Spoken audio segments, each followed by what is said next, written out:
Another great American, Joseph Farah of WorldNet Daily, the CEO. And here's Mr. Farah.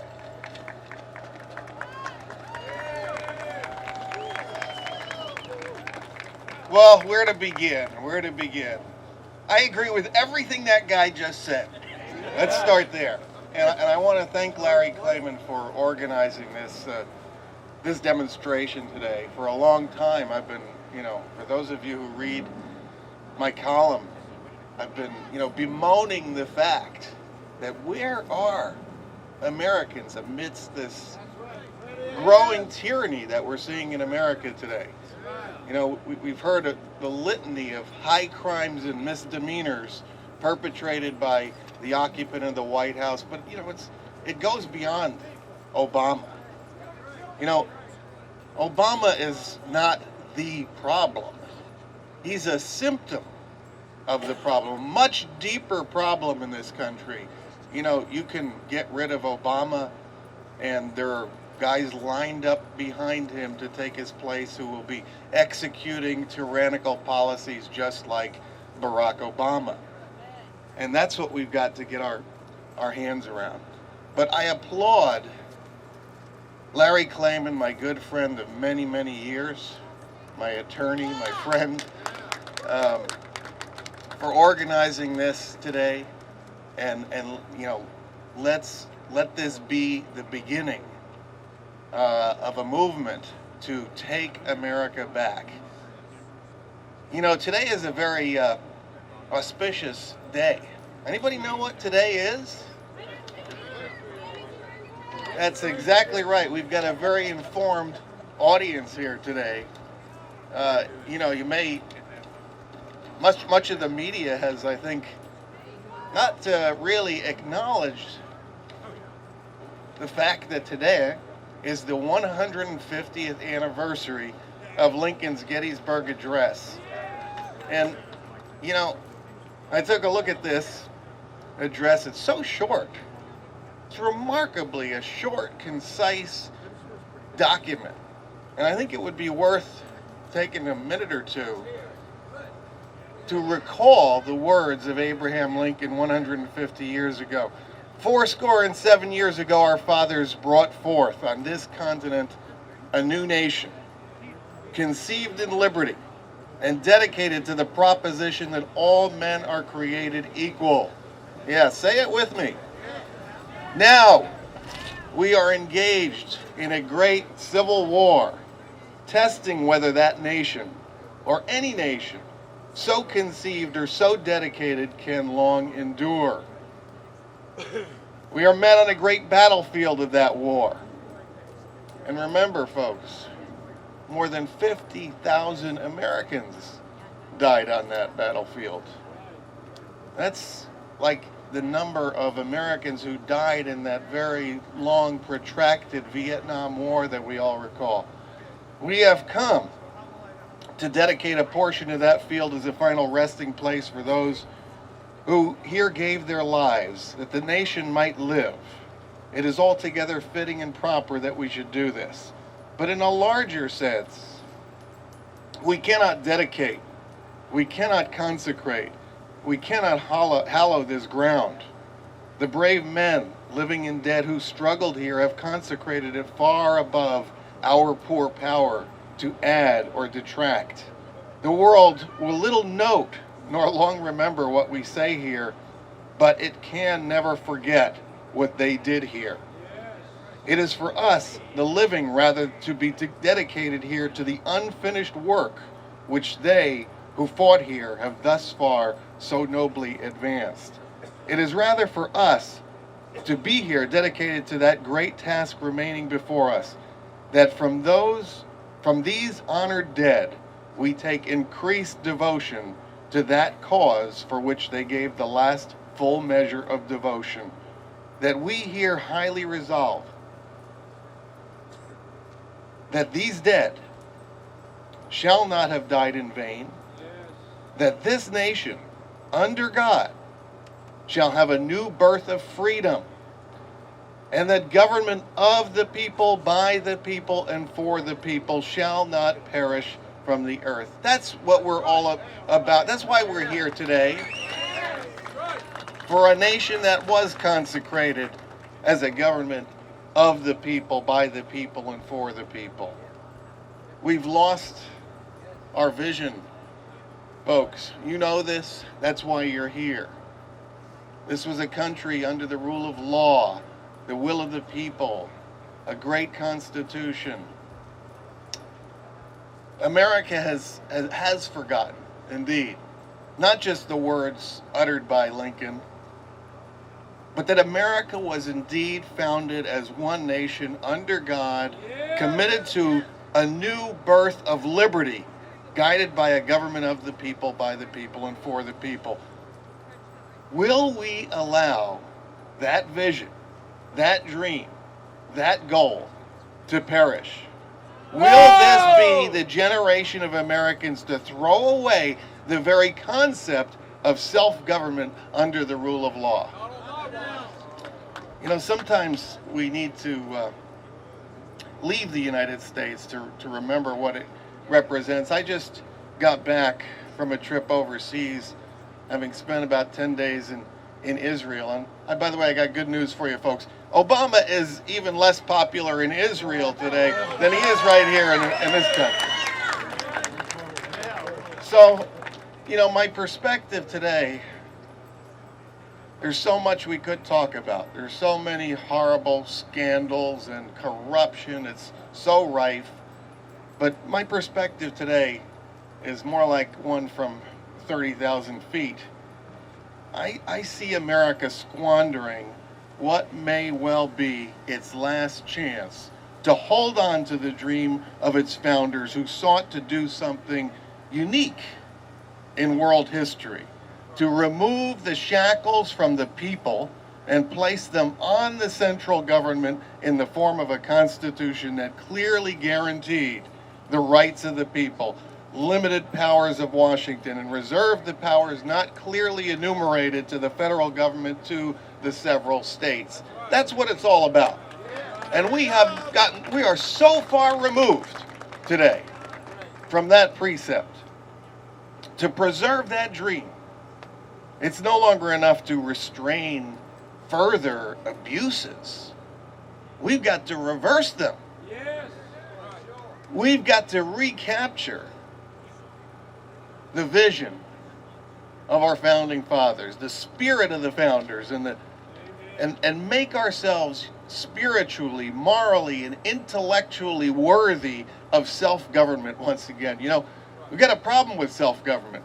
What does self-government require? The founders knew it required a moral people, people who knew the difference between right and wrong. Because what is self-government? Self-government is when we govern ourselves without the help of police forces and coercion by government. It also requires an informed people. The founders understood this. And unfortunately, I think some of the princes in this town understand it as well. And I think that's one of the reasons we're obliterating the distinctions between right and wrong in this country. It's one of the reasons you no longer have a free press in this country, with the notable exception of WND, of course. So what is our choice? Can we go? Are we going to go the way of other nations of the world, the fallen empires, the kingdoms, the lands where rulers ruled and people quivered in fear of their government? No way! You know, today may seem like any other day in American history to most of America, but until Americans awaken from their slumber, like you have today, and reject the path of tyranny, I'm not sure how many more days we have left of the American dream. I ask this question rhetorically because I know who you are, who we are today. But we've got an awful lot of Americans today. I'm really wondering whether they will have the right answer to this question. Are we content to be part of the generation of Americans that betrayed the dream and left our children and grandchildren and great-grandchildren a nation less than the one into which we were born? Are we content to be part of the generation of Americans that wasn't willing to sacrifice their lives, their fortunes, and their sacred honor in the name of liberty? Are we content to see America squandering its last chance to hold on to all that made the country great, prosperous, and blessed by God? You know, I'm reminded of a passage in the Bible, 1 Samuel 8. You know, Israel was a nation blessed by God, governed by God. He was their king. He was to be their king. So it was a nation that didn't have a king. And in 1 Samuel 8, we hear the cries of the people of Israel to Samuel, telling them how they want to have a king like other nations. And Samuel's distressed about this. He takes it to God. And God says, oh, you know, don't worry. It's not you, Samuel. It's me that they're rejecting. And I'd like to read this passage. Samuel was told by God what to say to the people that asked to have a king. And he said, this will be the manner of the king that shall reign over you. He will take your sons and appoint them for himself, for his chariots, and to be his horsemen. And some shall run before his chariots. And he will appoint him captains over thousands and captains over fifties, and will set them to hear his ground, and to reap his harvest, and to make his instruments of war, and instruments of his chariots. And he will take your daughters to be confectionaries, and to be cooks, and to be bakers. And he will take your fields, and your vineyards, and your olive yards, even the best of them, and give them to his servants. Does this sound familiar, folks? We're not supposed to have a king in America either. And he will take the tenth of your seed and of your vineyards and give to his officers and his servants. And he will take your men servants and your maid servants and your goodliest young men and your asses and put them to his work. He will take the tenth of your sheep, and ye shall be his servants. And ye shall cry out in that day because of your king, which ye shall have chosen you, and the Lord will not hear you in that day. Nevertheless, the people refused to obey the voice of Samuel, and they said, nay, but we will have a king over us, that we also may be like all the nations, and that our king may judge us and go out before us and fight our battles. It's you know, there's nothing new under the sun, folks. The choice is very clear. We're either going to be a self-governing nation, or we're going to have rulers over us.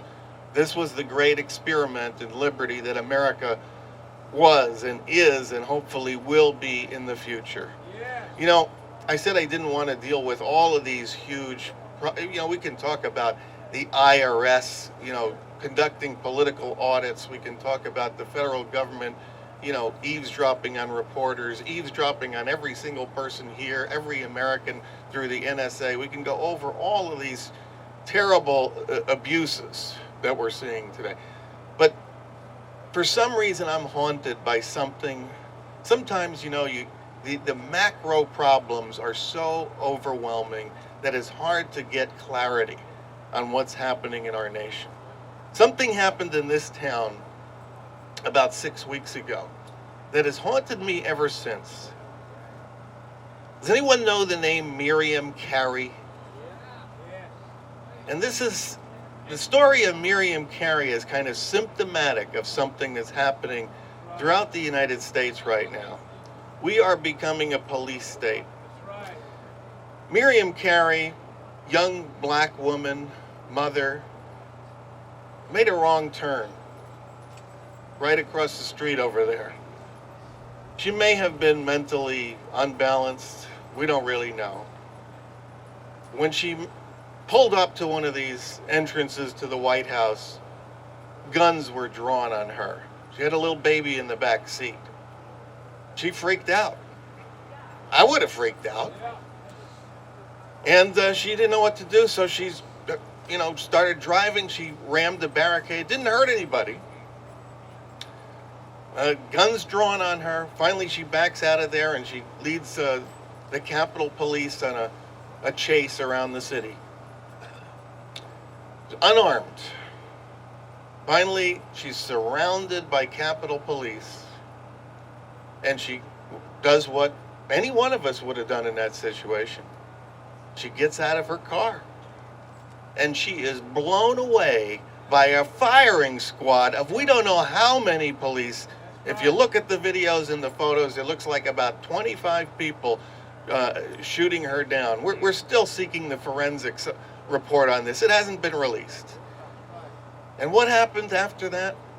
Those cops went to Congress and got a standing ovation for shooting down an unarmed black woman with a baby in the back seat who had done, hadn't hurt anybody, hadn't threatened anybody. I've been around a while. I've lived in I've lived in New York, LA, other cities, and I could recall over the last 20, 30, 40 years, all the times there have been police shootings, sometimes of real bad guys. And you've got these, police review boards, and, the cops are routinely suspended until an investigation is nothing like that in Washington, D.C. In the case of Miriam Carey. That's right. I think this case is symptomatic of the moral breakdown, the inability to distinguish right from wrong anymore in this country. That's right, Joe.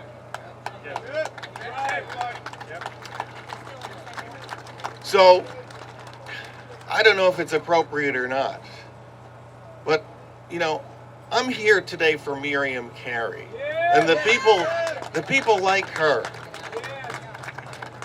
who don't deserve to be shot down in the streets like dogs by a firing squad of Capitol Police who get applauded by our princes in this town. Why is it that the reaction to that shooting was so different than the reactions we might see if a police shooting in New York or Los Angeles? Because the princes of this city need to be protected at all costs, even from an unarmed black mom who poses no threat at all. Anyway, I'm thinking about Miriam Carey today, and I'm thinking about what's becoming of our country, the corruption at the moral core of this country. And with that, I thank you all for coming out. I have been praying for Americans to rise up, to get out into the streets and to start protesting like we did in 2010 and 20. Where is the Tea Party today? We've got to get back mobilized again. And so let's pray that this is the beginning. And thank you, Larry Klayman, for organizing this rally. Let it be the first of many. God bless. Thank you, Joseph. Joseph's absolutely right. What did Miriam Carey do? She ran into a White House gate because she was upset. She had postpartum syndrome. And because she ran into the president's White House gate, she gets shot dead. That's what we're dealing with right now. Whether it's the NSA, her, IRS, or anybody else, you challenge him and you'll pay the price. You know what? I'm going to pay the price, and I want you to pay the price. We're not scared of anybody.